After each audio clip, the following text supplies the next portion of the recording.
My name's Jo. I'm an ex-teacher. I was a teacher for 10 years and then decided to leave teaching, see what else there is for, outside the classroom, and started my social media page, which is Miss More No More.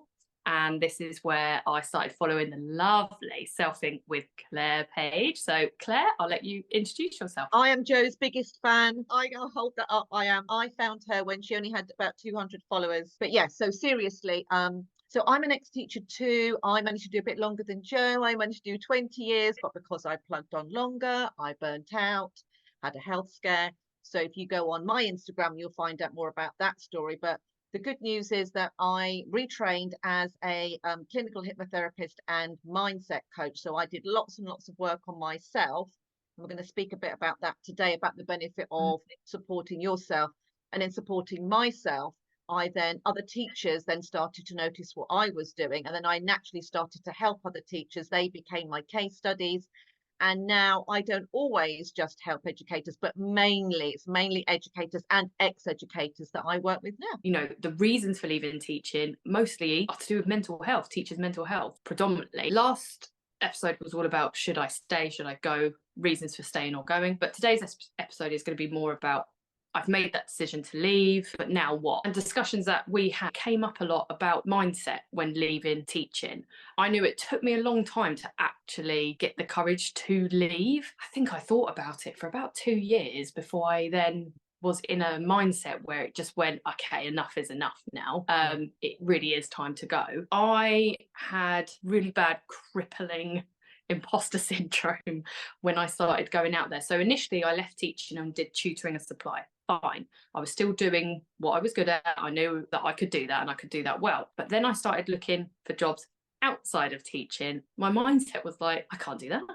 There's no way. I'm only a teacher. It got to a point where it was really bad and my self-belief in myself was at probably an all-time low. Even though I'd left teaching and I was just on this real high, it was just a real block was I was standing in my own way, essentially. And enter working with Clare. I couldn't go any further. Even if I did get a career coach, I don't think at that point in time I would have been able to get any further because I needed to sort my mindset out first. So imposter syndrome, can you give a real sort of brief description as to what do you see imposter syndrome as? It's the sort of chronic anxiety, the feeling of not feeling good enough. There's aspects of it that a lot of us have, and a little bit of imposter syndrome is quite good because it motivates you to do something. When you get like real imposter syndrome and you've got this chronic anxiety where you've got quite strong self-beliefs that you're not good enough and real self-doubt, and then it starts to grow. And I do think in teaching it becomes quite a pressure cooker for all your insecurities being bubbling up, because if you think of Ofsted, all the pressure with the scrutiny and what will people think, and the consequence is this humiliation or embarrassment or rejection. If as a humans, if we've got that possibility, it's very triggering for us. That's not good for us. For an evolutionary perspective, it's not good to be rejected from the tribe. So that's very, very triggering. And so this fear that other people might find out that you're not as good as what they think you are. And it often is triggered when you're promoted or something new happens. This sort of like feeling like a fraud, feeling like you don't deserve your position. Like maybe you got your position due to luck. It's like you're just doubting your ability. It's almost like it's a bit unreal. What you have, it's unreal. It can become a huge block, and it's a big factor in burnout. Actually, just become completely overwhelmed. Really, it's become my mission is that, even if you're in burnout or going through burnout, I can help you because I know all the signs, but I'm trying to catch people before they get to that. Just so these imposter syndrome, these feelings of I'm not good enough, comparing yourself to others, all those sorts of things are danger signs, and those voices need to be nipped in the bud. Working with you, it gave me that reassurance that, well, even if I do go for that job and I don't get it, well, what's the worst that's going to happen? And there was me thinking it literally would be the end of the world. That was how my body was reacting. Ridiculous rejection thoughts. And when I sat down and thought about it and I wrote down, well, this is what's going to happen if I don't get it.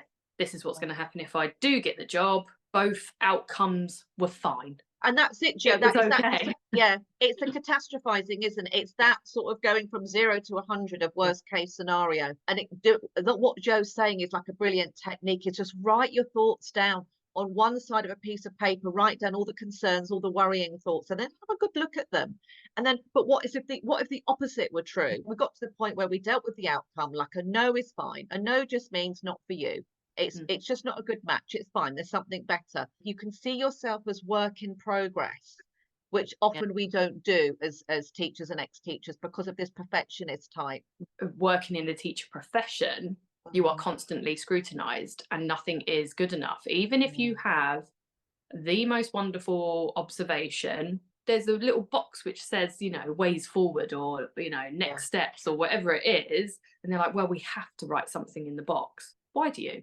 Why can't you just say, good job, well done? Like, so that was a real big mindset shift that I had to make, that it's okay not to know everything right now. Like, I can't just walk into a job and know exactly how to do it. So, or apply for a job. And if I don't get it, that's fine too. It's one of the perceived barriers to teaching. And I get this a lot in messages is, I don't know what else I could do.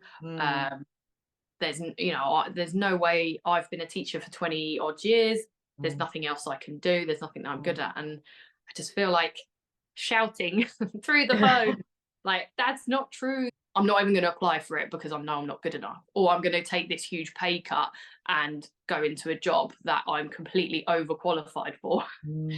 Because how can I go into a manager position when I've been a teacher? It's like, you've got managerial experience being a teacher.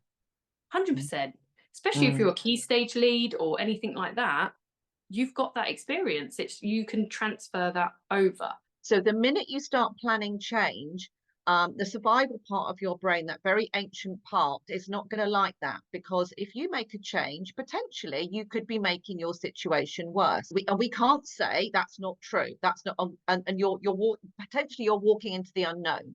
So that part of your brain, that's not safe. So that part of your brain is going to try and talk you out of it. Understand your mind, which is not you. You are the conscious awareness of your mind and your thoughts and your beliefs. You are not your thoughts. You have thoughts and you can change them. But your mind can be very sneaky. And the minute you start planning any sort of change, and if you have any sort of thoughts around it of, oh, I wonder if, I'm not good enough or anything like that. If you have any negative thoughts around it, your brain's going to think, oh, this doesn't sound like a good idea. Let's talk her out of it. So it's going to come up with reasons. It's going to drag up all the reasons it can to try and put you up. And when you practice some of the techniques that Joe and I do and the things that I teach, so when you practice stopping and listening to what's going on in your mind and start writing it down, you will be horrified at what is going on there. But it's really important that you are aware of what is going on in your own mind, because it's going to think of all sorts of reasons, like classic ones are, what if I'm no good? What if I hate it? If you're a parent or child, we've talked about, and we might want to talk about childcare issues. Every single reason it's going to be very sneaky. Any sort of thing you've ever been worried about, be prepared that that's going to be the case. But use it in order to question it and think, okay, is that true or not? And we'll talk a little bit about reframing thoughts. If you're prepared for the fact that there's going to be a part of your brain that's not going to like it when you start to make a change, then at least you're going to understand that when it happens to you, and it happens to all of us whenever we plan on doing new things. So it unfortunately is going to happen. There's not many people it doesn't happen. So change is scary. But you can either just keep on teaching and being unhappy and doing the same thing day in, day out, and saying to yourself, next year will be better, next year will be better, next term will be better, and it never does get better. Or put a stop to it and go, no, enough is enough now, and start to. And another perceived barrier that comes up a lot, childcare. I must admit, that was one I assumed when I became a teacher. No, when I became pregnant whilst I was a teacher. God, this is a perfect job for a working mum. Of course, I'll have all the holidays off when he's off, and it just didn't work out that way. And it wasn't, and teaching wasn't the job to support being a mum, because it slowly dawned on me when, you know, at 10 months old, I was shipping him off to the childminder and dropping him off early and picking him up late and all of this. I was like, actually, I'm not really around at all, am I? And even on the weekend, I'm not mentally, I'm not present. I don't feel present because my mind is elsewhere. And then during the holidays, I was just too exhausted to actually enjoy the moment, or I was rushing it because I was like, I need to make the most of this, and because I don't have that time in the weekend and I'm trying to cram everything in. And also the realization that I would never be there for pick up and drop off because I'll be teaching. School plays, nativities, things like that. As much as, I wouldn't be there. Quickly realized that actually I need to look for a job outside of teaching, and very quickly learned that outside of teaching and getting a job that has flexible working hours and much better. Yes, it's really changed. Like, people need to know this. Working in the corporate world to then working as a teacher, which it was really bizarre. People find it really bizarre. Make sure you're looking for ones that do have flexible working hours. But if you are a parent who is a teacher and you're worried about that, because that is immediately you're narrowing down your search. And flexible working hours means that you can work it. I mean, clues in the title, isn't it? Being a working parent and being there for drop off, pick up, whatever you need to do. If you need to start earlier, finish later. The job that I'm in now, I spoke to the people in the job who have children. What do you do during the holidays? How do you get around it? How do you use your annual leave? What I do is I use flexible working hours. I use annual leave. Again, I'm incredibly fortunate that my partner is able, he's self-employed, so he can pick and choose his hours and support with covering the holidays. You work it out. You work it out. There's clubs, there's holiday clubs, things like that as well that run. But as a single parent, obviously I can imagine that being a bit trickier, having to work around that, especially if you don't have that sort of village around you. I went through a divorce when I was at uni. And so it wasn't the whole time, but I did have teaching practices. So I had, times when I did have to be in school, and I had to, I had to keep to those hours, and didn't always fit in with other things that were going on. When I moved, I didn't know anybody where I moved. So, you just get really flexible. You make friends, you find, what are the clubs, you just, you will make it work.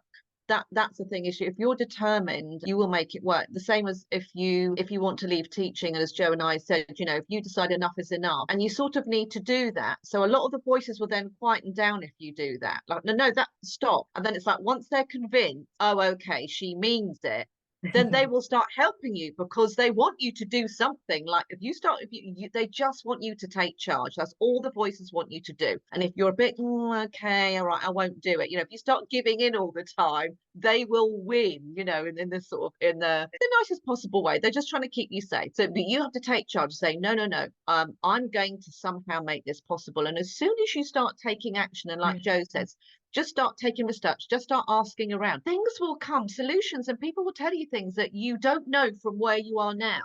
You have to speak and ask and research and ask around. And because there's always going to be, haven't you found, there's always solutions and things that you never would have thought of until you start looking.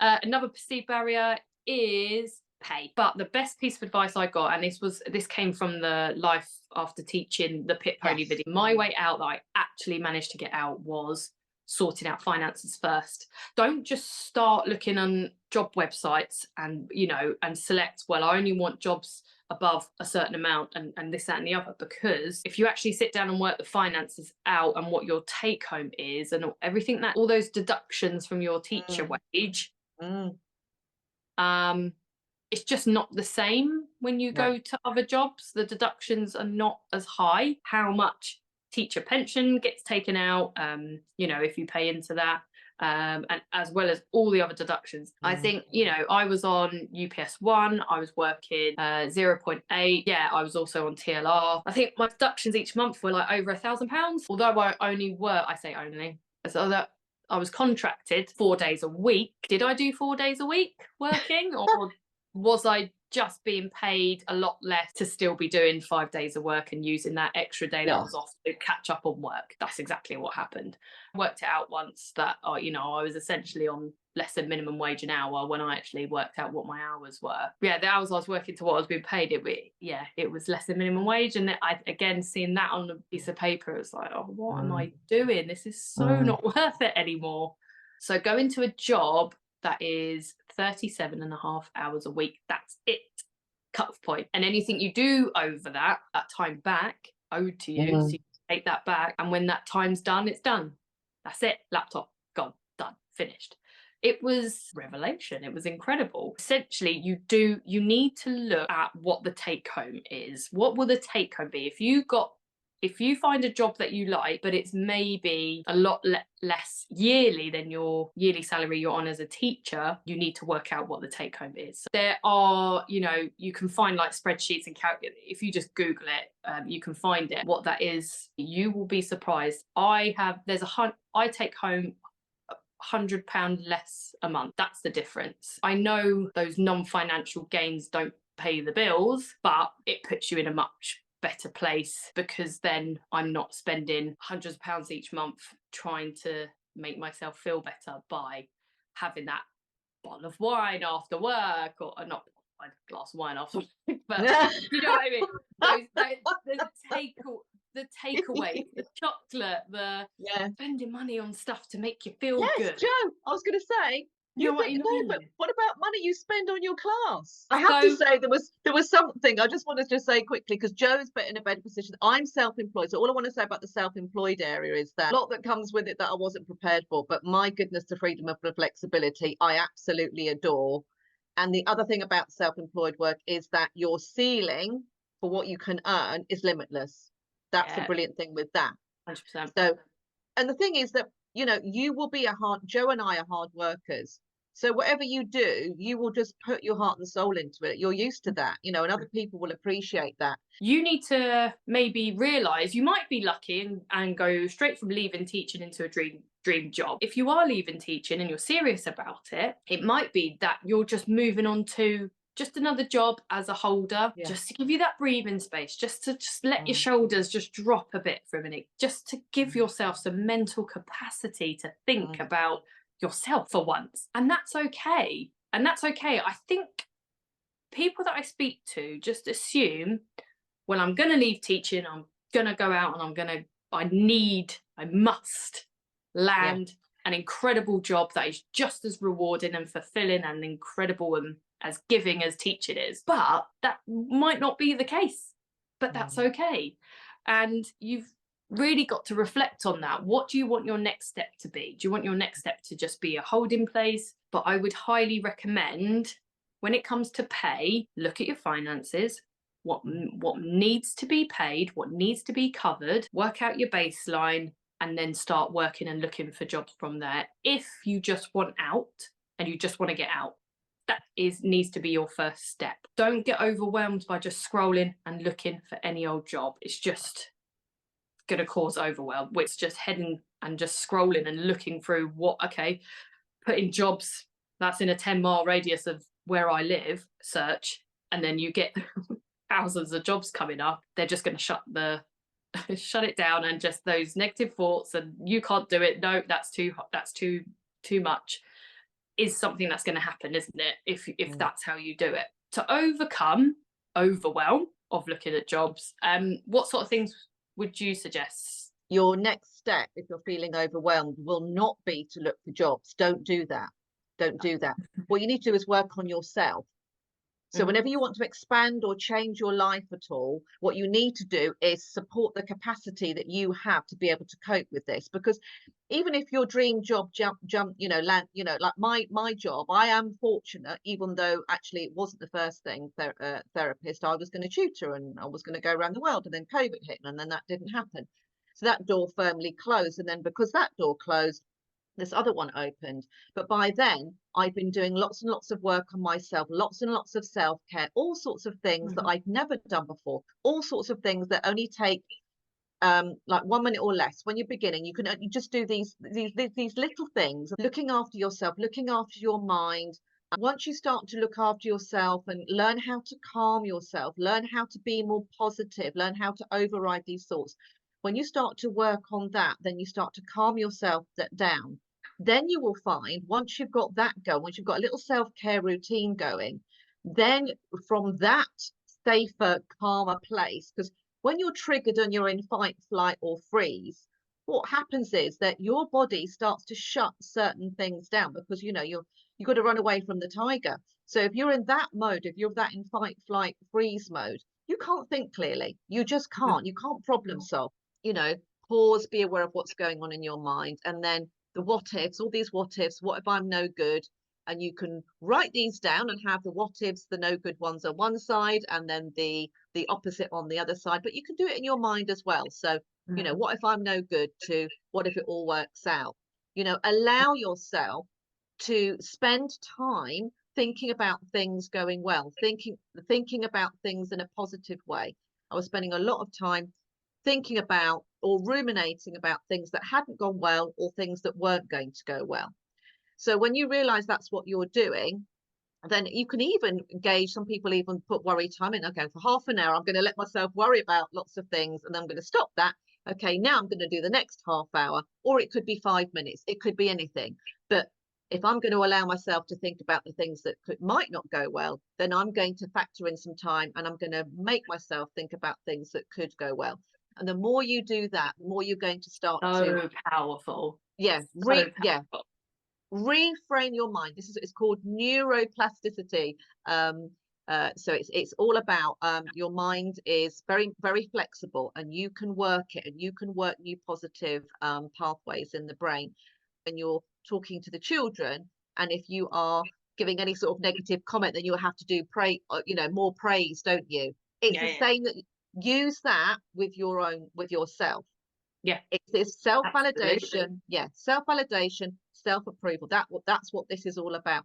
Just expand your ability to be able to cope, because the kinder you are to yourself, everything will start to calm down, and then you'll just notice, okay, maybe I could look at that job. Maybe I could look at a job. Maybe just for 10 minutes, I'll just open the laptop. I'll have a little look. I'll be as kind as I can with myself about it. Then I'll close it again. So, just be really realistic about what you're aiming to do. Don't think I must get my dream job when I open the laptop, It was so powerful to me, was that literally that one sentence was just like, well, what if it does go right? What if it does work out? What if you decide to leave teaching and everything is fine?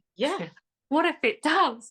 And I think that was the most powerful thing that I took away. And it's something that I still use with people when they head towards that negative bias. And I'm like, okay, well, that's one possibility, but that's not the only possibility. You can't be certain that it will all go wrong, because nothing is certain. Obviously it could go wrong, but it also could go very right. Going back to the first point that we made about the imposter syndrome, the negative bias being a barrier to leaving teaching and being able to look for jobs that you want to apply for, you just have to have that mindset that it could work out, it could be okay, and really focus on being kind to yourself and believing in yourself. Really, it sounds a bit Walt Disney, but but it's the path. It's the path to be done. You have to go down this journey. You do, before you can really start looking at jobs properly with the mindset. I could do that. I could easily do that. That's the mindset you've got to be in before you start looking for jobs outside of teaching, don't you? Because then you're going to be ready. The more you get, because you won't be used to it, and I wasn't used to it. I wasn't used to hearing voices in my head and actually challenging them. I was used to just listening to them and feeling rubbish about myself. So it is in education. You have other people, it's things that have, especially like in an observation, or things that haven't gone well, somebody else then points it out to you. It's quite a hard mindset shift when you've been in teaching for that long, and under scrutiny for that long, and being told constantly you have to improve for that long. It is a real mindset shift. Before you start looking for a job, start to narrow it down more and more as to what you would be interested in doing, and what sparks that passion. So you can teach without being in a classroom. There's lots of roles like that. So we've got things, tutoring, setting up your own tutoring company, if that's what you'd be interested in doing. It's something that I certainly did because I enjoyed teaching, I didn't enjoy classroom teaching, but teaching on one-to-one basis and seeing those children absolutely thrive, fabulous, loved it. Instructional design as well, developing e-learning materials is a fantastic route for ex-teachers. An education coordinator, which is what I do, which is organising training, learning and development of content. You can create curriculum content, be a curriculum designer. And there are plenty of different companies out there that would be more than happy for teachers to apply. Ex-teachers have gone into beauty therapy as well, starting up their own business. They've become travel agents. And estate agents, Jo. Quite a lot of estate agents. People going into charity work Charity as jobs. well. Yeah, We absolutely. you know, but obviously they're not going to work for free, but they help with the marketing side and things like that as well. Admin jobs, civil service, proofreading, copywriting, publishing, teachers, writing their own books, writing their own education material and then selling it. I've seen a lot of people who have become tutors but then gone on to sell materials on how to become a tutor, how to set up your own tutoring business, and then are selling those digital resources online and selling them for a very good price. A lot of self-employed teachers becoming their own boss, people becoming coaches. A lot of teachers do really well going into becoming personal trainers, going into that because you are still teaching, you're still using that. Helping people, you're helping people. We can't help it. Therapists, as well as teachers becoming kids mental health coaches or kids coaches. Some advisors for home education. One of my clients is going to be a therapy assistant. I'm finding out all these different jobs that I never even heard of. There was another one that said works for a care home, so organising the activities for the resident.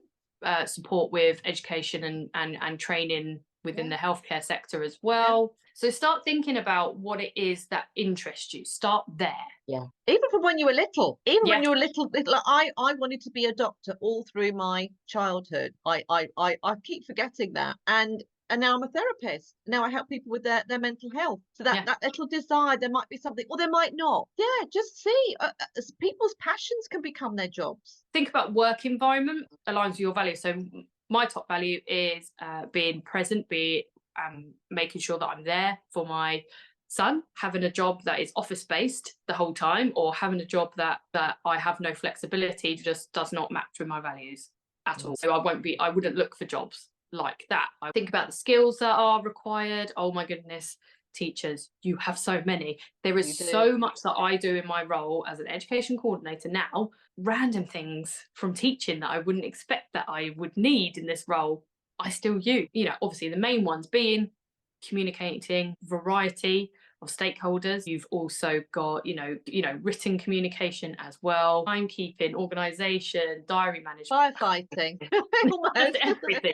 Being able to work under pressure, being able to work under a team, being self-motivated, being able to work independently, data, spreadsheets. Teachers say to me, oh, but I've got to retrain. Do you? Do you have to retrain? Or do you have all these transferable skills? To be honest, I think it is more to do with teachers downplaying the skills that they already have and not thinking that those skills are good enough to be used elsewhere outside of education. 100%. I don't think 100%.